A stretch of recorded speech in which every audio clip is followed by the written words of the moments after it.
Hey again.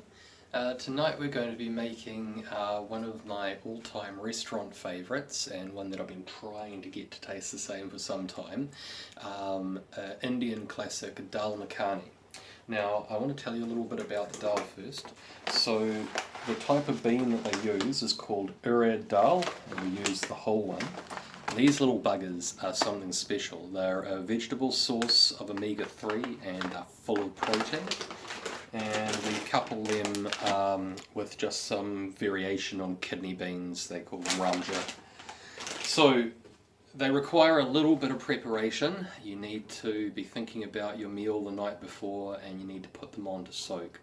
So what we do is I use 2 cups of beans, so that's 1.5 cups of urad dal and a 1/2 cup of the kidney beans, and you just soak them overnight in a large bowl with lots of water.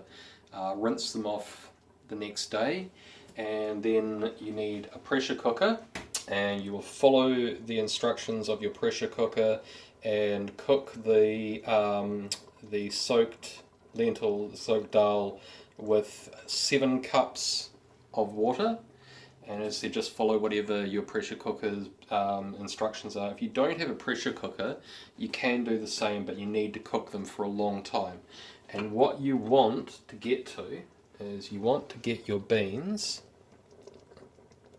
to the point where, this is going to be really hot, watch me burn myself, where when you squish them, they're like completely soft and mashable. That's exactly the point you want to go to. Now, if you've used the pressure cooker, you want to let the pressure come down naturally, and then you just want to keep it on the temperature as low as it can go. And when you're ready to start cooking, you want to use just a potato masher, and you want to half mash your lentils. So you still want a few full ones, but just go through and give it a really good mash around.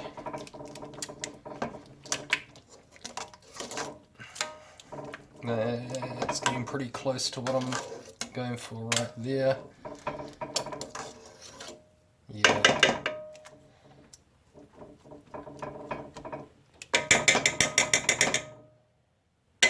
Good. That'll do.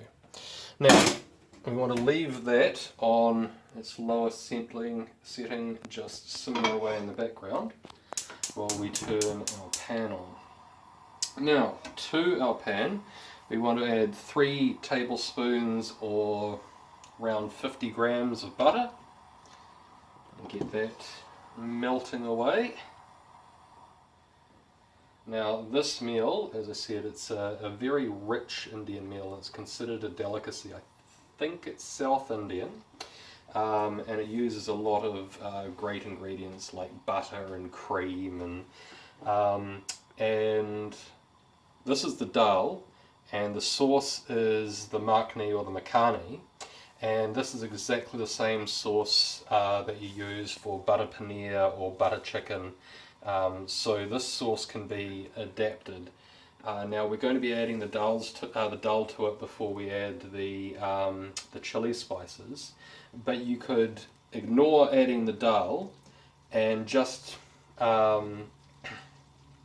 make it as a sauce, and add chicken to it or add paneer to it that you've previously cooked, and you'll get a butter whatever.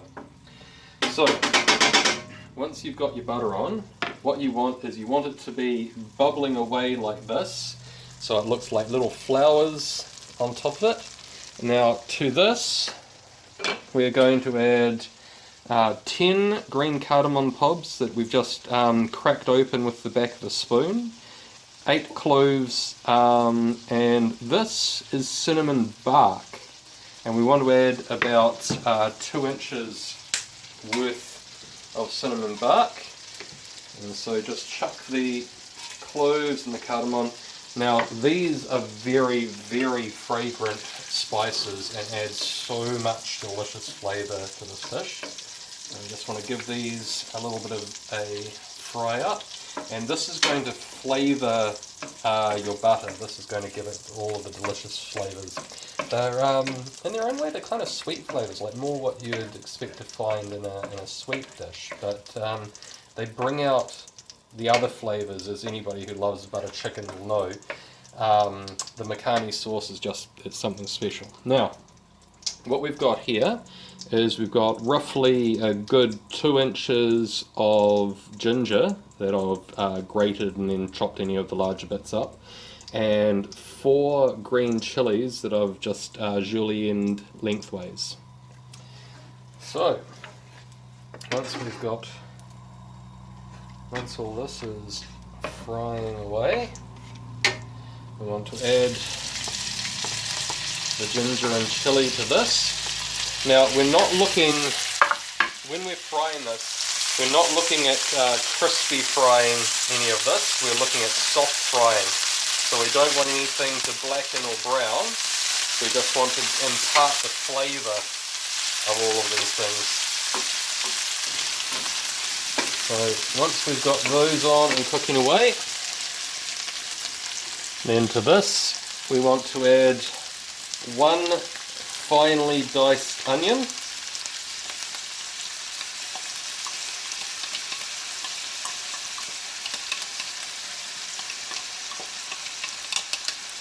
like so, and get this in there and get it all stirring around and combining. As I said, you're cooking this with the idea that you just want the onion to not be raw and to start, you can see it changing already, to just start going from white to clear. Oh, that's looking delicious.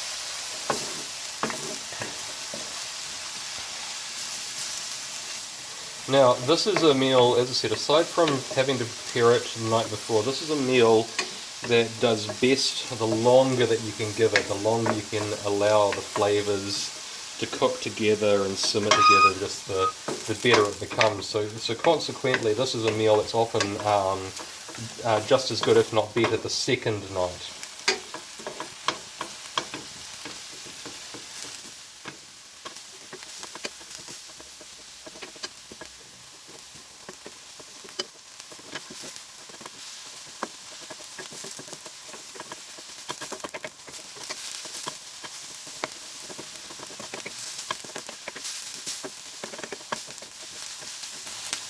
Now that the onion is fully cooked through and is starting to go clear, we are ready for the next stage, which is adding the tomato paste.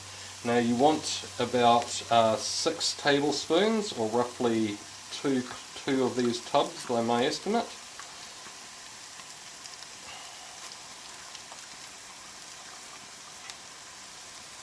Just get it in there, the stuff.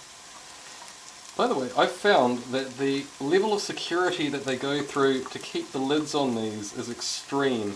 Easy peel my ass. I had to get a bloody chef's knife in here to get the lids off these, and even then they didn't come off cleanly.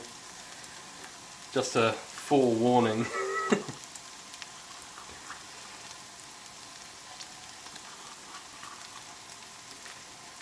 Alright. That is good enough for me. Now, once we've got this in, we want to combine all of these delicious flavours, and this is practically, with the exception of the chili, this is your complete flavour base for your Makhani right here. And look at that gorgeous colour.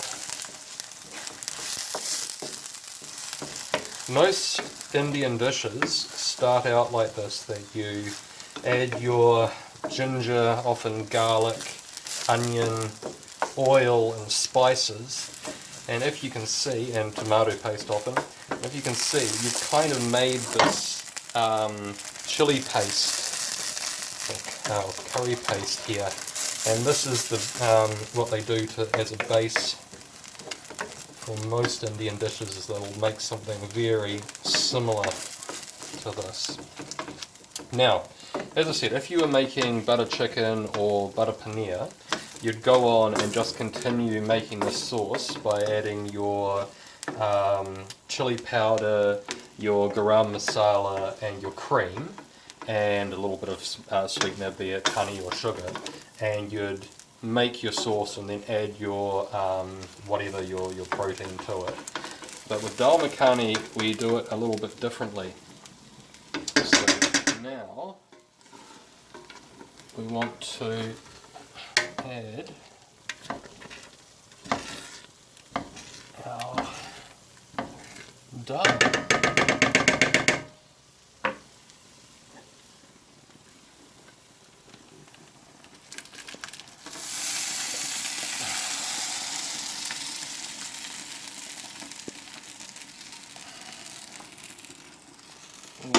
So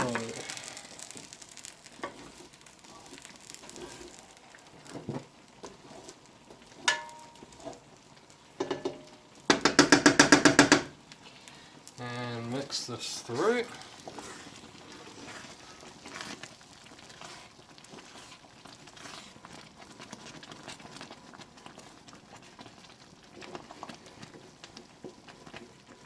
Now you can turn the temperature down because this is going to be cooking and simmering away for a good 45 minutes to an hour, and you're going to be wanting to watch it and making sure that it's not sticking to the bottom of the pan every once in a while, but you're going to let it just pretty much do its own thing and let all of these delicious flavours combine before, right at the very end, after the 45 minutes to an hour or however long you want to leave it, you will add your cream right at the very end.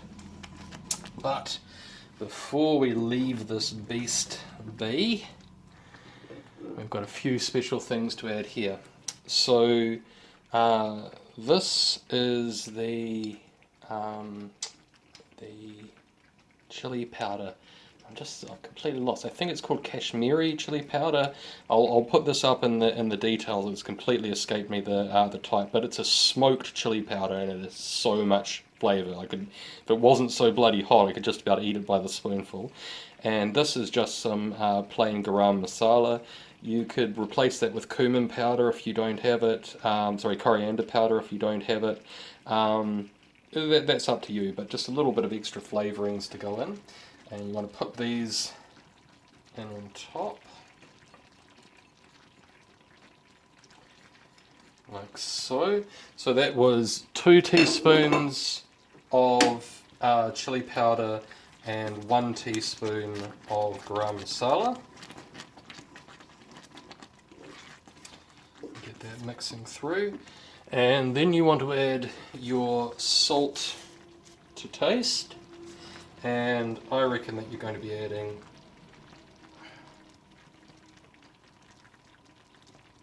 about a teaspoon of salt for a pot like this.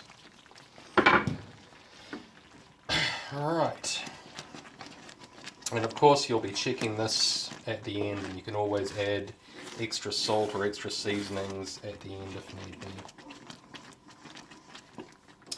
So we're going to reduce the temperature on this, and this is going to cook now for 45 minutes to an hour, and we're going to come back through and we're going to stir it about every 10 minutes or so. We're going to have a pot of boiled water nearby, and if it starts to look a bit too thin or if it starts to stick, we're just going to add a little bit of water to it.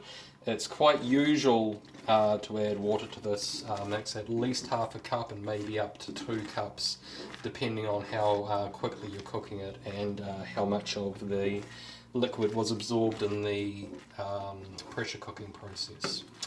Now, I'm going to leave you guys in a few seconds, but I just want to show you that over here on the side we have some, if it will open carefully, we have some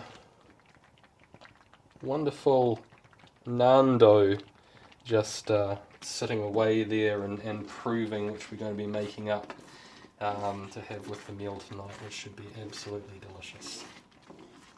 Okay, so I'll come back to you at the end after this is all nicely mixed together, and we'll show you how to finish this. Alright, we're back just over 45 minutes later, and we've been adding a little bit of water to this so that it doesn't stick. Now this time, because I knew that I was going to be adding the cream shortly, I've let it thicken a little bit, but look at this, this is absolutely perfect at the moment. So, we've got to add the finishing touches to this. Now, Dal Makhani is renowned for being a very smoky dish. Now, whether this was originally probably cooking it in large clay pots or something out on open fires and the smoke getting in and getting that sort of barbecued flavour, or in modern times they'll use charcoal in a little metal container and pour some ghee over and then shut a lid on it to get all the smoky flavours that way.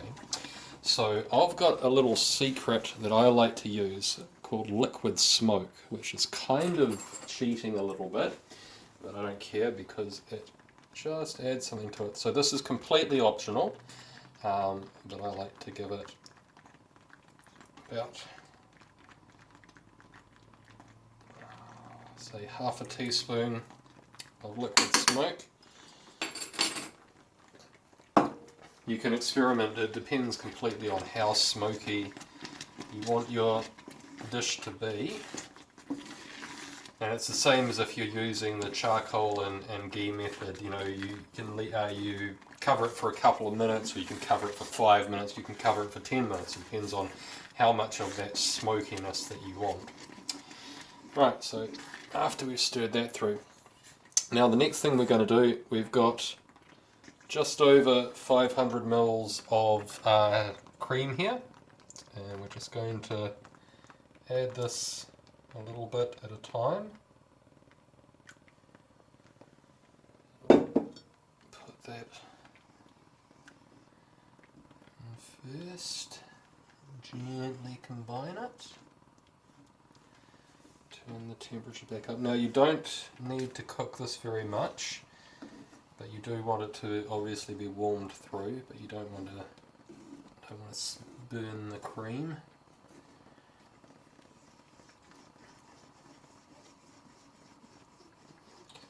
So you add it a little bit at a time because you're going to be looking at the texture of your dish and perhaps even giving it a sample to see how much more it needs.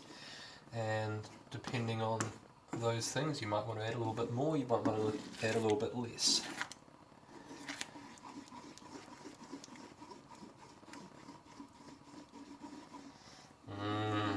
It smells coming through this are just divine.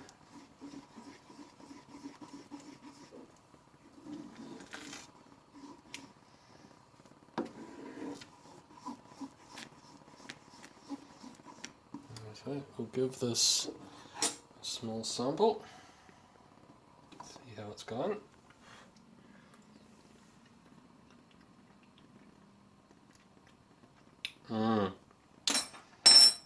Delicious. I think we can use the rest. Now remember to save a little bit of cream on top of this for garnishing as well.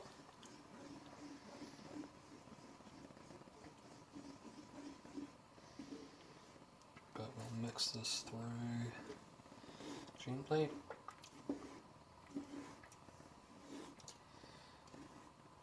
Now, before that's fully combined, we're going to add a few other ingredients.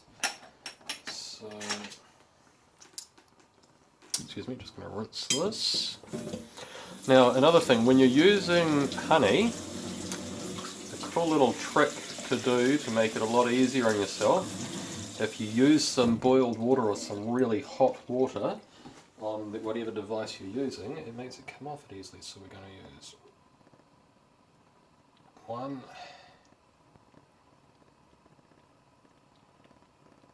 2,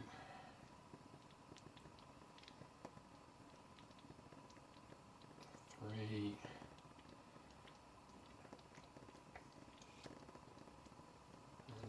4. So 4 teaspoons of honey to this. Get all of that goodness in there.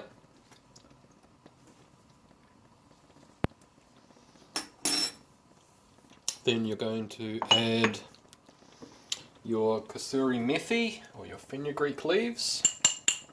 Now I've just taken the fenugreek leaves and literally just rubbed them between my hands to turn them into a little bit more of a powder from what they were. Give this a mix through. Now this is also an appropriate time if you want to spice it up more than this, or if you want to add more seasoning like salt to it. Check it now and add these things to your own personal tastes. I found from what I've done so far, adding that about teaspoon of salt back at the start seems to be about right for this amount of food. So got that all going through, and then last you've got your large bunch of coriander here. Now save a little bit of coriander over for garnishing as well, but other than that, it all goes in.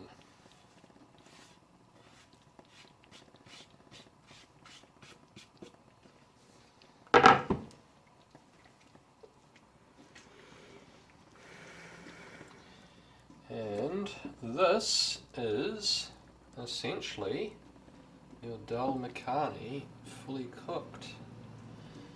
Just finish stirring this through and give it one more try.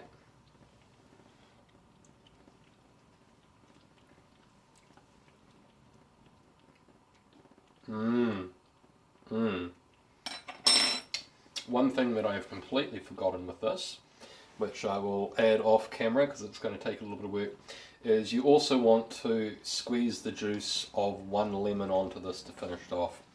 So I'm going to go now and finish this, put the lemon in, get this ready and plated up and show you how it should look. But you want to cook this for about a further minute, just enough time for the honey that you've added to fully dissolve and incorporate through this.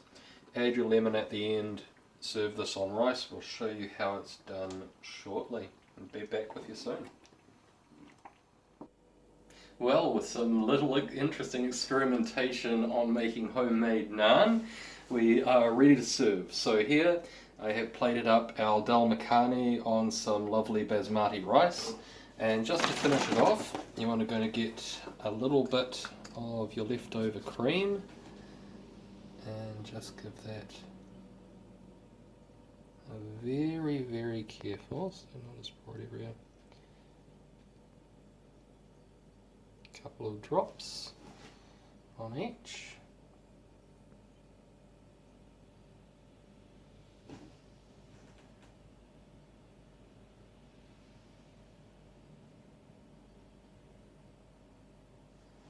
Like so. A little bit of butter in the center of each, and some more coriander just to garnish it to finish off. And that is your Dal Makhani dinner ready to go.